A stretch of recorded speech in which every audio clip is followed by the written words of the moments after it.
We're saving bugs from paddling pools. Swing ball over there. It's 26 degrees and it's only just gone 10 o'clock. This is Fitness and Thinking 51 from the Secret Garden, somewhere in the middle of England. And we've got 6 lessons learned, tapping into, but not necessarily strictly about each of the 6 pillars of fitness. We do like to think about the physical, mental, social, spiritual, emotional, and financial states of being. And sometimes the lessons tap into that. And sometimes they're just about all of it all together. This is holistic fitness, and across the experts, the practitioners, and the generally great people that I've been fortunate enough to chat with, I think a big realization is that at some point, the people that we look up to didn't know everything. And even if they are gifted in a field, they still don't know everything about everything else. There are plenty of flawed geniuses out there. The flaws are part of it. I think the flaws are essential. Perfection prevents action. Perfection sometimes prevents existing. I have cited Mrs. Thurl in the past, and I'll make more of her in the newsletter this week, I think. She told me that she was frustrated by my perfectionism in maths. She called me out for being too perfect, and at the time I didn't really know what to do with it, in part because I didn't have the tools to do differently. So she was calling me out because I didn't make many mistakes in GCSE maths, but I also didn't finish the lessons on time. I didn't finish the papers on time. You don't get an A star from answering 30% of questions perfectly. You get an A star for answering 90% upwards of questions correctly, and obviously being able to show your working as part of that if you don't get to the right answer. And I wasn't writing enough. I wasn't making enough mistakes, in part because we would have to do corrections for the previous week at the start of the week, before then going into the lesson material. And the idea of me being slow anyway, having to do last week's work before doing this week's work, I could see how that would push me back and back and back. So the obvious thing to me was to not make mistakes.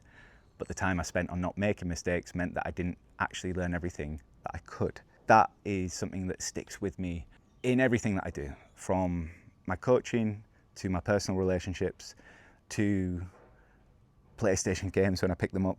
It's just like, how many mistakes can I make early on? You know, when it is low stakes, when nobody expects me to be good, how much can I fail in this kind of guardrailed environment before then having to apply it to real life? I guess getting my motorbike license most recently is an example of that. You know, you start off on the small bikes and you pull the brakes too hard and you get the gear changes wrong and you don't know your lane positioning. But you do all that before you even get out onto the road. And you do all that when the bikes are light, so that if you do pull the brake too hard and you go up, you can catch yourself. It's not too much of an issue. A 100 kilo bike is a very different beast to a 200 kilo one. And then, having made those mistakes, you feel more confident to get onto a mid-sized bike before then getting onto the brutes that you pass your test with. I think whether it's a childhood thing, professional thing, if you feel like you'll be judged for making mistakes, if you feel like you'll be called out, if you feel like people will think less of you, yeah, it's tough. You know, some mistakes are, I think, societally agreed upon as needing reflection, and then others are just expected. They're par for the course. Now, this is something that I think I've probably said before, and I'll keep on saying, because it has stopped me. It has stopped me from investing in businesses. It stopped me from investing time and energy in friends. It stopped me from investing in myself because I've been worried about failing and what that would mean. Would people judge me? Would I be a bad person? Would it prevent me from opportunities in other areas? Often the answer is yes and no. And when it comes to the yes, for the people that have judged me when I've failed in things, a lot of them I don't need to be friends with. Now, that's not to say that if somebody gives you fair criticism that you then rebuke them, that you get rid of them as a friend. No, good friends will give you criticism, but they'll help you to become better. That's, I think, a good friend. I think that's the basis of most good relationships, professional, platonic, romantic, whatever. But the people who judge harshly without doing anything themselves, I've definitely said this before, you can just let them go. And something I've found is that when I've doubled down on something that I've been interested in, the people who've come with me are worth their weight in gold. When I said that I was into drama more than football, like I made the active decision to stop playing football at secondary school because I wasn't that good at it, for one, but I wasn't as good at football as I was at drama. I certainly didn't enjoy football like I did drama. So I think smartly for a 14-year-old, I took my energy from that and put it into this. And this opened up new opportunities and deepened friendships that I already had in ways that I couldn't know. And I started writing a bit more creatively and getting into freestyle raps, which were terrible, but they were hilarious. And they were vocal stims for us way back before they were cool. And then when I went from drama to poetry, well, some of the people got it, some of the people didn't. But nobody dropped me as a friend because I was into poetry. It's just, in that instance, I had to go to those things by myself and I could come back to the group. I think, just as a final point on this though, I have pushed it and I've gone in a direction which has made me lonely.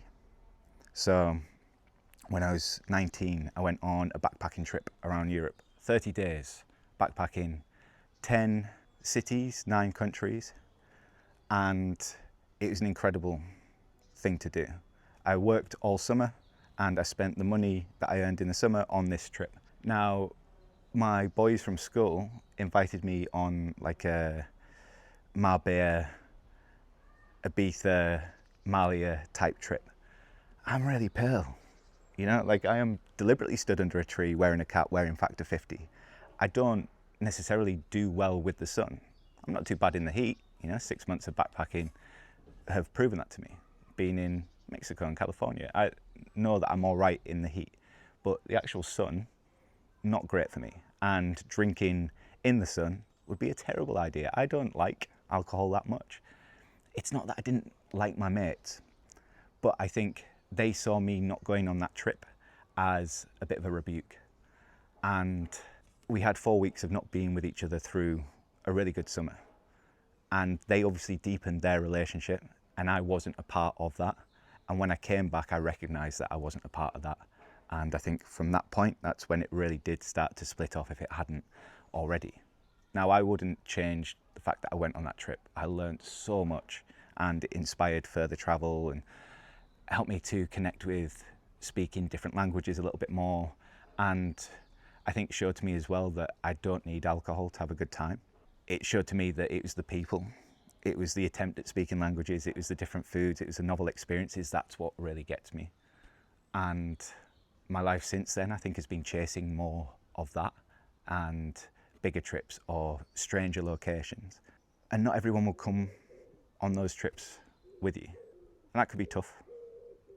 So, yeah, I'm saying that perfection prevents action as the ultimate point. The people who'll judge you for making mistakes maybe won't stick around forever, but even if you do something that is cool, even if you do something that is amazing, that you think your friends would like, even those friends might not appreciate it. And by virtue of striking off and doing your own thing, you might lose the friends. But if this enriches your experience and it doesn't spite other people, it's because you wanted to do it and it's worth doing. If you constantly chase perfection and it stops you from getting the thing done, then that is definitely worth questioning. Fail, make mistakes, do it in a setting that enables growth, do it with people who enable growth. Trust that your teachers, your coaches, the friends who mean something won't abandon you because you didn't get it right first time, and learn so that you can do it better. Something in your tech bro culture is about failing quicker and iteration, and that's something that the AI models are doing, and it's part of why their progress is so scary, is because they can make mistakes and they're not being judged for it. They can make mistakes and they can make mistakes at a rate that humans can't, and iterate in a way that transcends the mortal mind. That's what's scary about them. I want you to explore the failures. So in modern medicine, there are plenty of things that have come about that weren't as a result of what we were looking for. So penicillin's the obvious example, but then you have things like tadalafil. Look, I'm making the mistake. I'm going to make sure that I make the mistake and get that out. So when we think about angina and needing increased blood flow, this then went on to be used in erectile dysfunction treatment. The thing is, when you open up veins, when you encourage blood flow, you might encourage blood flow to other places. If you have a penis, that might then fill up a little bit better than it did before the medication. Also then finding out that micro dosages of this thing that was originally used for heart medication could help with prostate health. It's always worth interrogating perceived failures. This is known as off-label in medicine, and there are plenty of medications that are used off-label. Dr. Moet talks about some of those in episode 48, and the way that what might be FDA approved and what might be off-label was interesting, that the UK has different usages of things that wouldn't be used in the US. I would check that episode out. It's important for anybody who's interested in hormones. So off-label in medicine, off-plan in the work that I do. I actively encourage people to celebrate their birthdays, which might mean that I would like them to go to the gym, but they go to the gym and they don't worry about their food as much. You know, they don't necessarily try and hit the same protein or calorie goals. The reason why you have the protein and the calorie goals is because you've got a goal that benefits from eating, well, eating enough.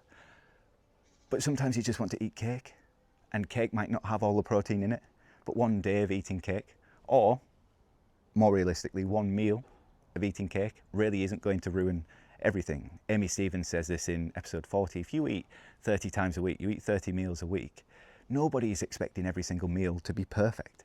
And what do we mean by perfect anyway? If actually everything ties in to your health, well-being and general life satisfaction, then maybe the cake is a perfect addition to the plan. You know, you're not eating cake every single day. That probably would be imperfect on many levels, but it's perfect when it's sparingly in there, for example, as part of a birthday, because you enjoy it, because it's not what you normally have. It stands out, it's memorable. And we need these little pockets to make life actually memorable, because if everything looks the same, then our memories become the same and we actually forget days. Maybe we forget weeks and months and years. This is why time seems to get quicker as we get older, because we have more and more days and weeks that feel the same, and so maybe we don't even bother to remember them. This is a separate thing, and it comes back to mindfulness and being present. I just love this stuff so much. But let's stick to the board for now. So we've got off-label, we've got off-plan, and I think even off-beat. So the notion that in music you could have an extra drum beat, or you could have a vocal that runs off in a different way. So something that is syncopated or is 5/4. It doesn't quite fit with what we're expecting. If we're expecting 1, 2, 3, 4, but you're going on the 1 and 3 and, or 1 and 4, this is really interesting to hear. Sometimes it's too much, sometimes it's too interesting, sometimes it's too technical, but offbeat is where jazz lives. Offbeat is where people like Masbu Q, check him out on YouTube. He's a Kiwi rapper, producer, artist. His breakdowns of what makes vocals and songs interesting, fascinating. And then he'll often give his teaching points in offbeat examples. He'll show you what a 4/4 might be and then give you a syncopated flow. His stuff's amazing. Certainly his tutorial stuff. So I would recommend him. Off-label, off-plan, off-beat. We have time for all of this off-ness, yeah? And actually when the mistake becomes something that we can use, is it a mistake at all? Or is it just an unexpected development? I didn't word that perfectly, but perfection will not prevent my action. All of this has a place. The attempt and your relationships. Speaking on flows, speaking on lyrics, words, speaking on. It's all good and well making your point, but if you say it in a way that the person listening, receiving, doesn't understand, then it might be wasted breath, or writing, or signing, however you communicate. I said that in the previous roundup, but recently I wanted to give reassurance to a friend of mine who has pushed their artistic ability in a way that they wouldn't normally do it. And I've had partners put poems together for me from my favourite lyrics. So maybe I'm giving you insider information here. One of my favourite albums of all time is Kendrick Lamar's Good Kid, Mad City. It's his second album, I would say, because he got Section 80 before that, but I don't know if he counts it as his second album. Some of the best lines in rap are on that, some of the best flows in rap are on that, and he's relatively young to come out with this album. A couple of people, knowing that I like poetry, knowing that I like Kendrick, have put poems together based on lines from that album. They've taken the time to listen to my favourite album, find lines that stand out, and then put something together for me based on that. That's incredible. It doesn't matter that what they put together isn't as good as what Kendrick did. Kendrick is one of the greatest writers in rap. I'm not going to expect people who don't rap and write every day to come up with something as great as Kendrick. But because they took the time to take his lines and put it into something that does make sense, they've shown me that they love me, they care about me, they're interested in me in a way that is more than just our relationship, you know, in the music, and allowing for my interest. And they put this thing together and given it to me. And how that made me feel, for somebody who is talking about words, speechless. It hit really hard. And the kind of sense of being seen in those moments was huge. But I know that they were all anxious about giving me this thing because it's not what they normally do. And yet they all gave me this thing and it made me love them more. I'll listen to Kendrick when I want Kendrick. But if I want somebody to put together a poem based on some of my favourite lines, I can't ever expect that. And yet I've had it multiple times. And yeah, that just shows to me that people care and that they're willing to not be perfect, that they're anxious about giving me this thing and still doing it. They didn't let the anxiety stop them from doing the thing. Yeah, there's so many layers in that. You can tell that it means something to me. It was imperfect. They worried about it, and yet they still gave it to me, trusting that I would receive it. And I did. They spoke exactly in a way that made sense to me. When it comes to your relationships, your friendships, professional relationships, partners, family members, if you have good intentions and it's not just criticism, it's not just nagging, it is trying to speak in a way that makes sense, to show love, to show care, to show that you're wanting to build together, trust that it'll be received. And if it's not, then yeah, maybe you need to question some aspects of that relationship. A lot of my friends have attempted things that are uncommon. And a lot of my friends don't have a lot of friends. And I think that's okay. I've got a friend at the moment who is on the cusp of being sponsored by so many different brands and has had brands show up for races, you know, giving them shoes and clothes. But when it's come to partners, the partners have checked out early. The partners have checked out because they've been intimidated by how fit they are. You know, the reality is that they are paid to be fit. They're being sponsored because of how fit they are, because of how proficient they are. And people become insecure and don't know how to hang with it. So if that's friends, if that's romantic partners, I don't think you need to soften your edge for that. If what you do makes you happy, if what you do thrills you and makes you feel exciting and excited to live and to be in the world and just to keep on going and to be better every single day, I think you should do that. Because there are plenty of people who will chop your legs off. There are plenty of people who will deliberately stand in your way because of jealousy or because they don't understand. I would go for the thing over the people 9 times out of 10 and just trust that the right people will be there for you. And hopefully I can be a friend here where, yeah, maybe they've been let down by other people close to them.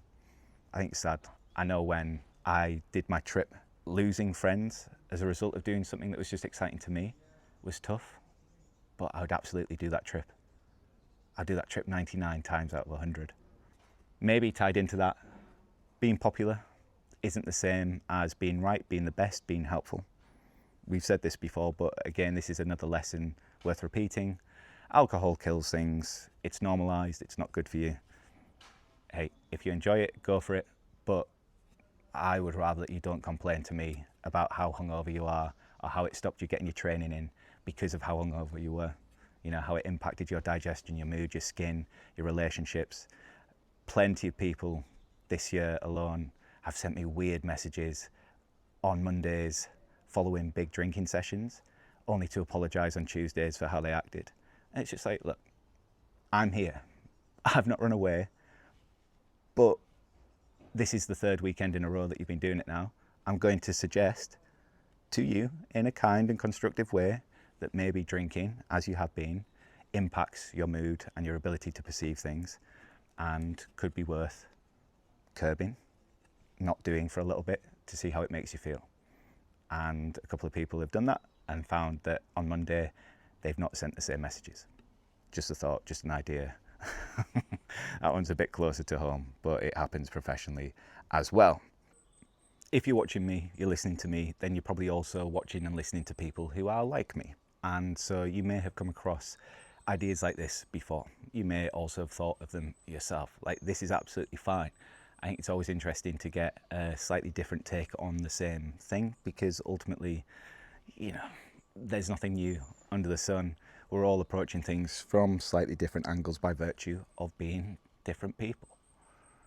But I do like the notion of living today in a way that tomorrow you would be proud of. Not necessarily you in 3 months' time or 3 years' time, tomorrow you. So as simple as staying hydrated, eating well, doing your best to get enough sleep. Like, these are good things to do for you now, but also for tomorrow.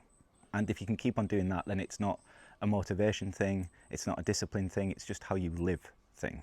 And the more things you have that are just how you live, that are positive and productive like that, I think the easier life becomes. So when people say to me, I can't believe that you go to the gym on your birthday, like, why would you do that? To my mind, it's, why wouldn't I go to the gym on my birthday? You know, the gym makes me feel good, training makes me feel good, and I want to do things that make me feel good. Surely you want to do things that make you feel good, I would say to my questioner. And they would say, yeah, of course. But, you know, that would be a lie in, and that would be drinking, and that would be eating X, Y, and Z. It's just like, cool. You could do all that and go to the gym, no? Different strokes, different folks. But the way that my life is set up now, if you see things that appear virtuous, or you see things that look like they require a load of discipline and motivation, they probably don't. I want to do the podcast. I want to write 1,000 words a week for the newsletter. I want to train 4 times a week. I want to learn how to be the best instructor I can be for people who come to my classes. I want run clubs to be fun and to have ideas that people can work on. And I will watch coaching videos and chat to coaches to understand what I could teach people who come to my classes and people who sign up with me for one-to-one, because that's what I want to do. It's just my lifestyle stuff, you know, and they're not drinking that much and they're doing my best to eat good foods is because it feels good to do those things. It really isn't a discipline or motivation bit. The discipline and motivation bit for me is probably eating less sweets and chocolate, you know, and so more recently doing my best to swap my sweets for things like apricots. And in so doing, I've helped my digestion out, and having everything flow as it should makes me feel good. And because now I know what that feels like, it's easy for me to do it. That's not a discipline or motivation thing. I just pick up a bag of apricots from Lidl rather than a bag of sweets. Easy. Yeah. So I can make decisions today that will help tomorrow me out.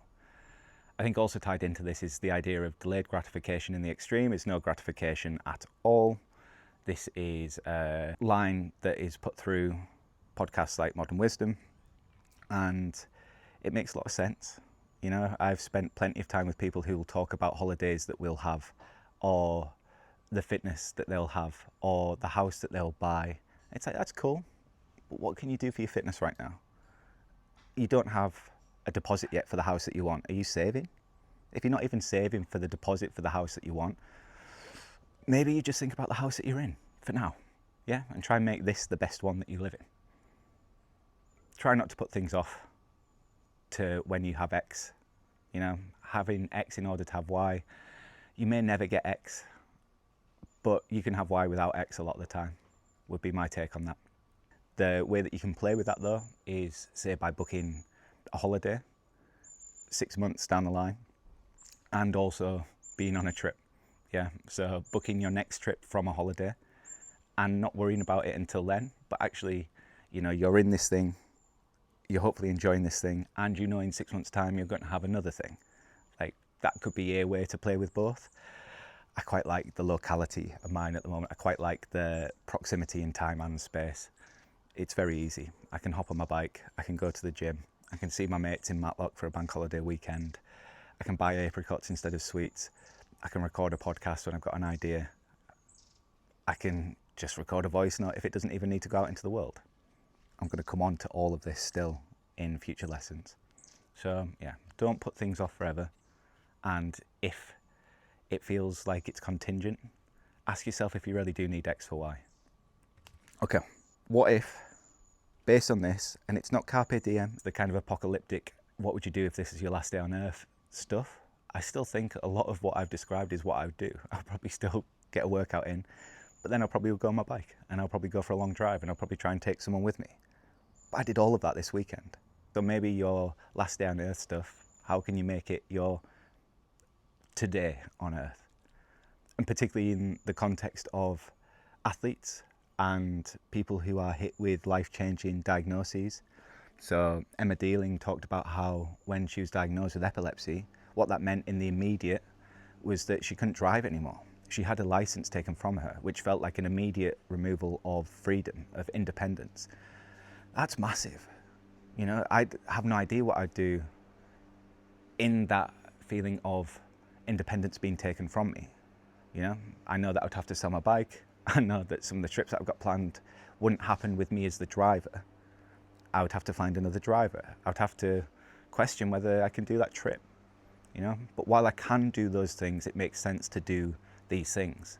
Don't put off till tomorrow what can be done today. Yeah. I still think there's like a smallness to it, an everydayness to it that can be applied. But what if you did get injured? What if you were diagnosed with something that meant you couldn't do something else? How would you behave? If you knew that that could happen, how would you behave? I don't think it's about behaving recklessly. I think it's about being more mindful and being more present and trying to do that every day. So actually the best life lived isn't the one with the most stuff. It's the one that's most present and uses most of what you have right now, I think. But I would love to know your take on that. You have more agency than sometimes you give yourself credit for. You can choose what you like and what you want to like. But I think until you figure out what it is that you actually want, if you keep on coveting what other people have because you think that you should have it, then you'll always be in discomfort or displeasure. Try and find what it is that you want and do everything that you can to get it. And if you do everything you can to get it and you get it, great. If you do everything you can to get it and don't get it, well, at least you tried. And maybe then it's about a different thing. But if you're settling on things that other people want, or you're settling because you haven't tried, then that one is probably going to be on you. I had a conversation at the weekend which really interested me from a perspective that I don't know I'll ever have, which is from being married for, I think, coming on for 5 years now, being a dad, you know, and wanting to love your partner no matter what, through all the compromises, but still struggling with notions of self-deprecation and self-limitation. And one of the common self-limits that I hear in my job, and I heard it again in this conversation, was this idea of caring too much. And it's interesting to hear about people who care too much, because the people who care too much often don't care for themselves enough. And it becomes this kind of martyrdom, you know? If you've been cared for by somebody who cares too much, I believe that you'd want them to look after themselves better. Yeah, so whether this is, let's say it for what it is, it's usually a feminine figure. So mum, auntie, grandma, nana in my case. and in this instance, a wife, doing everything for everyone else but themselves. The thing is, though, if you're in a relationship with somebody who is like that, and I have been in the past, it gets wearisome, tiring, frustrating to hear this person complain about not having energy, not having the ability to do what they want, maybe feeling not that confident in themselves, but still going out of their way for other people. And this selflessness becomes selfish in a way, because if you're in a partnership, if you're in a relationship and you're not making sure that you're right for this relationship, then you are probably detracting from it. Yes, I get the grand scheme bit and looking after everyone else, but at some point the everyone else will have to look after themselves in a way. It's different if you're a carer. It's different if you're a professional carer. I care for my clients in a way, but I've got to let them go outside of the time that they're not with me. You know, we have the check-ins in the week, we have the check-ins at the end of the week, but that is all I can do. It's not that I wouldn't give more if I could, but also I set boundaries. I'm at a moment in time where I don't want to sign people up for, say, 3 months and see them more than 3 times a week, because that is so full on. I would worry that there wouldn't be enough of a line, enough of a gap to go off, and my clients in those situations have their own learnings to make their own mistakes. If you're in a relationship with somebody who cares too much about a project or about other people without caring for themselves, I think you're allowed to interrupt that pattern. I think you're allowed to say, look, you're exhausted and I really want you to take some time. Maybe you offer to pick up some of the things that they do. Maybe you sit down and you look at the things they do and ask whether they're all worth doing. This could sound brutal, this could sound like not caring, but trust me, if you're with somebody who is burnt out and fatigued, the last thing they need to do is everything. So try and break it down. Try and ask, what is it that actually needs to be done? To use a crude expression, who would die if this didn't get done? For some people, it could be life and death, and I respect that, and I'm not going to for a second invalidate that experience. But if it's a case of doing somebody's laundry because they're used to you doing it, Michael Scott, then it might be time to let Michael do his laundry again. Question your narratives. So Charlie Law called me out on taking like 2 minutes to even get anywhere near answering one of his questions.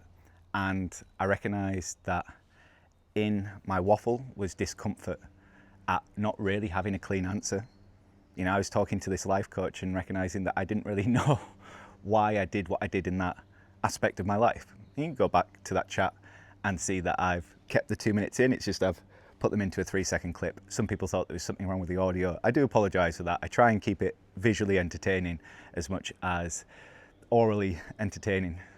And then I waffled for another 3 minutes before I actually got to the point, which was to say that I had this life experience and ultimately it was because of financial concerns.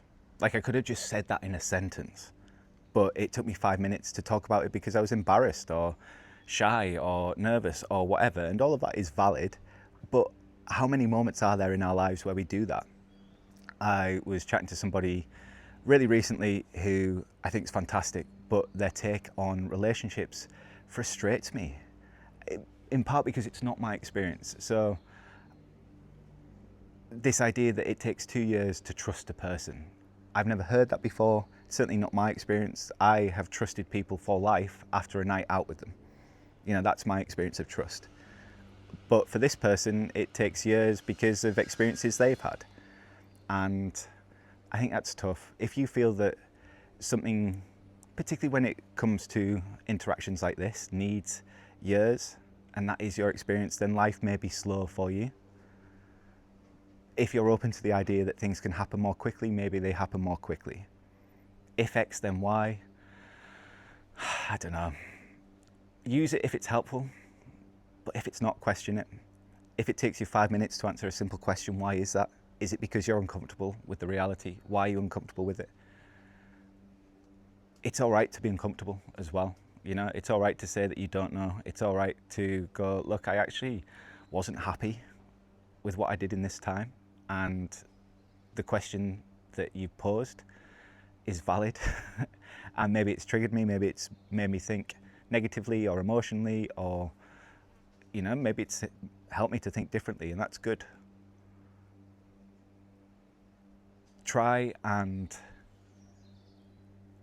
interrupt and interrogate the things that affect everything, like all of your decisions. If you've got one answer for everything, then I think that's problematic. You know, like the political party that you support as an answer to everything. If the answer is immigrant and the questions are why you don't look or feel the way you want to, why you don't work in the job that you want, why your wife has left you, etc., etc., it's just not that. It's just not. Yeah, I think there are individual answers for individual questions, and sometimes you just need to give enough time to ask all of the questions, and maybe you need to spend more time with people who will help you with that. Even just standing the camera here, I'm going through the questions and the follow-up questions. You know, I'm doing this because it helps me as much as hopefully you, and I like the idea of just ringing a friend and setting up a camera and recording the conversation, and maybe calling it a podcast, putting 30 minutes in the calendar to record a podcast. And maybe you don't share it with anyone. Maybe you just turn your own camera on and talk for 30 minutes like I did in the very first episode. I had no idea where that was going to go, but I felt so much lighter for it. I felt like I'd gotten somewhere, you know? And the reality was I was just sat at a kitchen table in Hillsborough in Sheffield. Here I'm in an increasingly hot garden. I think it's 29 degrees now. Sun is almost overhead. Actually thinking about things that I hadn't thought about 30 minutes ago as a result of just putting them out there. And it might not amount to anything, but it has helped me to realise that I am just as culpable. And if I tell you that trust shouldn't take 2 years, it should take an evening, and then I prescribe that to you, I'm just as bad as the person who pitched the 2 years. As bad as, you know what I'm saying? Like, it's not a value judgment, it's just not X and Y. That's what I'm trying to get at. And if you don't have a friend to question the narrative, turn the camera on or do it to the mirror. And it doesn't need to go any further than that moment, but actually putting it out there and engaging with it could be massive for your own sense of realization and development and growth. Interrogate the warning signs. There are plenty of people in relationships, in moments of health, in houses, in jobs, who have recognised that things don't quite feel right, but they've not done anything with it. One of my housemates has just talked about their work contract where they only get paid overtime if they work 2 hours extra to the shift. And then I said, all right, but that's frustrating. You're still getting paid normal time for that 2 hours though, aren't you? And they said, no, I'm actually not getting paid for that 2 hours. So they don't get the benefit of overtime unless they work 2 hours, but in that 2 hours that they work that is extra to their shift, they don't get paid. And it's just like, that's not a good contract.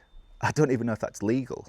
Like, please do go check that with somebody really close to me at the moment on HRT, but all of the symptoms they've got are for low testosterone, and they've not thought to ask about testosterone. Their doctor's not thought to ask about it. That could be the missing key. Now, obviously, I'm on a testosterone bit because of my incredible chat with Dr. Mike Carer, and he pitched that idea to me, and I asked the question, what if somebody on HRT had the low test symptoms? What question should they be asking? I was in a position to give them the question to ask, and now they're asking it, but they wouldn't have thought to ask that. And yet all of their symptoms that they were telling me, and they've been living with this for 6 months, the duration they've been on the HRT. Yeah. So try and interrogate things that are making you feel uncomfortable. I do think there are some moments where you will have to sit with it. You know, things like sciatica will benefit from movement, but until it moves on, because you've moved, you know, you're not just sitting with it and not doing anything. You're sitting with it because it is a chronic thing, but movement can make it feel better. And with enough movement, sometimes even the symptoms can go, from my experience, professional and personal. great. But the idea of just grinning and bearing, just living with things, if there are people you can talk to, if there are active steps that you can take, please take them. Please do go for it. And then in relationships as well, communicate the discomfort, communicate in a way that makes sense to the other person, professionally, romantically, platonically, because if you're thinking or feeling it and it impacts how you are day to day with them, you know, maybe you're more avoidant as a result of this experience, that will have a knock-on effect on them anyway, which could ruin the relationship. You know, that over enough time, having been on the other side of anxiety, being on the other side of avoidance, and maybe caused that avoidant feeling, you know, like it's not worth it. If you spend days, weeks, months being avoidant to people, maybe they'll get to a point of avoiding you. So again, if something isn't quite right, name it in a way that they'll understand, take time, ask the questions, sit with the discomfort with each other in order to grow and work through it. The other warning signs, engine lights, if they come on, damp, so many of them. Don't just put up with things that look problematic. All right, there's a pool right here that I just want to dive headfirst into. I think the sound of the splash would be worth it alone. I hope that I've given you some points, some questions to ask, some things to think on, and maybe just enjoy the sound of in the late spring heat. Thank you so much for your time. Thank you so much for your interest and engagement getting to this point. Please do like, comment, subscribe. It doesn't matter how big podcasts get, they all benefit from engagement. Even if it is to say, Jack, don't do these individual episodes, or Jack, I really enjoyed this format. Could you keep doing them? I'll aim to keep doing them, just so you know, every episode that ends in a 1, and we'll look at doing best ofs on big numbers. So the next one probably around episode 100. I've got the next 2 guests booked in, and I'm sending emails and having chats with people in Nottingham to set up future episodes. But if you've got a guest or an idea that you'd want to get into, maybe you want to come on and chat yourself, just send me a message at fitnessandthinking on Instagram, at coachjackmann as well. You can get me on that, fitnessandthinking@gmail.com. And yeah, if you want more, we've got the newsletter on Substack, and you can catch me in person in gym at West Bridgeford, Everlast Plus. I want to chat all of this. I do chat all of this with my clients and hopefully get them to a point of fitness that they've not achieved before, or maybe not felt in a long time, because it's so much bigger than the physical. We have the mental, the social, the emotional, the spiritual, and the financial aspects of being to consider. And it's amazing what you can get into when you pick things up, put them down again, and rest in between. But that's it from me. Much love. As always, I'll see you in the next one.